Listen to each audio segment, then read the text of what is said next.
C'est un plateau calcaire de 33 000 hectares, coincé entre les gorges du Tarn et de la Jonte. D'immenses étendues, à perte de vue, où vivent moins de 2 habitants au kilomètre carré. Un petit désert français, sublimé par les nuages et le vent. Pendant 2 jours... Ah ouais, tu gères Clémentine là, super. Ce couple de Normands et ses 2 enfants sillonnent ces vastes prairies. Une randonnée avec un âne, plutôt gourmand. Quand elle repère des frênes ou des choses qu'elle aime bien, là, ouais, elle a tendance un peu à mettre les gaz. L'idée c'était de voir un petit côté ludique avec les enfants qui voilà, sont pas toujours partants pour des randonnées très longues. Une balade avec Pizzi, de quoi motiver Mona, 10 ans seulement.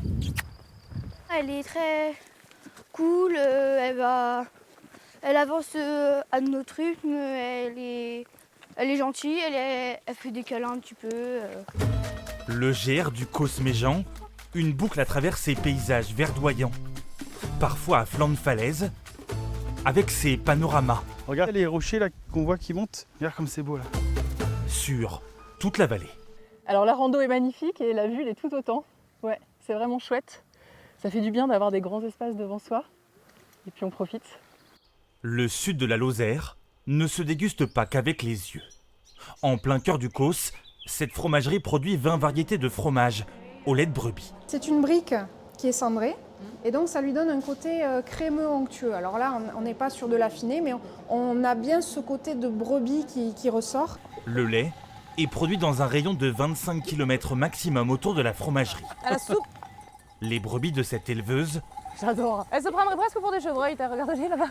sont des lacones, une race typique de la région qui se nourrit dans ses pâturages d'avril jusqu'à décembre. Vous connaissez les terroirs en vin? Ben, c'est pareil, ben, pour du fromage.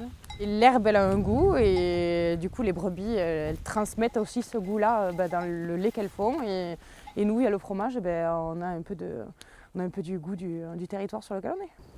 Le Causse-Méjean regorge de trésors naturels dans les airs, sur terre et même sous terre. Ses visiteurs empruntent ce funiculaire C'est ça actuellement à 60 mètres de profondeur. pour pénétrer dans cette immense grotte, aux dimensions de cathédrale, jusqu'à 70 mètres de hauteur sous plafond, laissant rêveur ce couple qui découvre cet endroit. Et puis des coquillages. On peut faire marcher aussi notre imagination en regardant. Moi, ça me fait penser aussi un peu à sous les mers, le corail.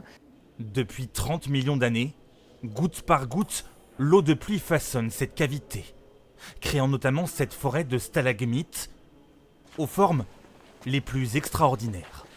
Alors ici, c'est la plus grande concentration au monde de stalagmites. Il y en a plus de 400 qui font plus d'1 mètre.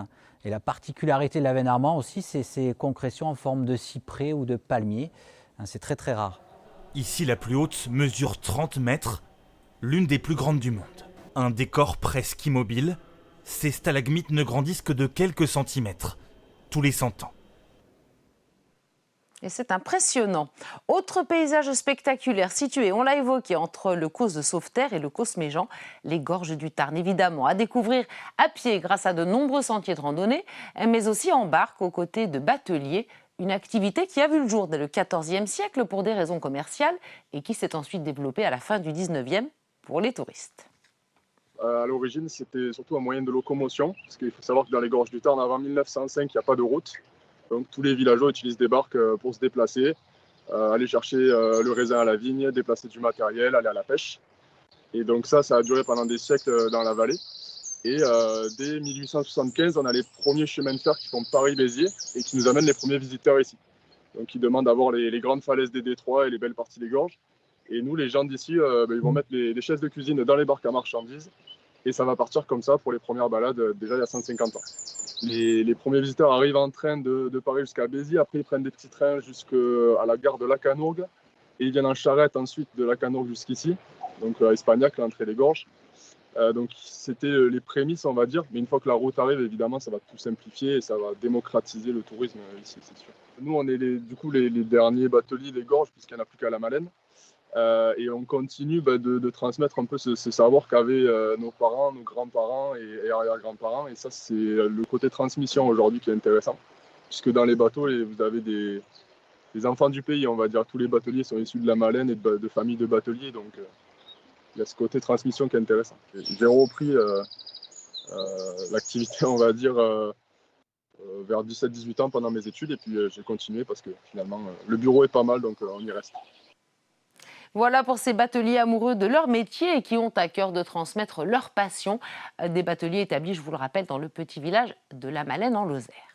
Repartons à présent à 1000 mètres d'altitude, retour au Cosméjean, l'endroit le moins peuplé de France, on l'a vu, mais dont les grandes plaines désertiques sont la terre d'asile d'une espèce protégée, les derniers chevaux sauvages de la planète, les Przewalski d'origine mongole, de petits chevaux qui ressemblent trait pour trait à ceux qui ont été peints sur les grottes de Lascaux il y a 35 000 ans.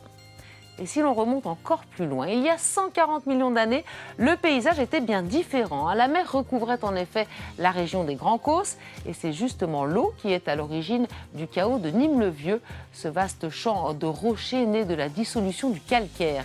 Ce site ruiniforme est impressionnant.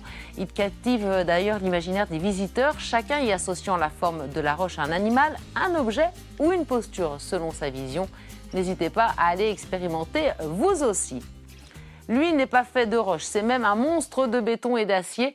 Au cœur du parc national des Grands Causses, le viaduc de Millau est un véritable exploit d'ingénierie. Il culmine à 343 mètres au-dessus du Tarn et s'étend sur 2,5 km.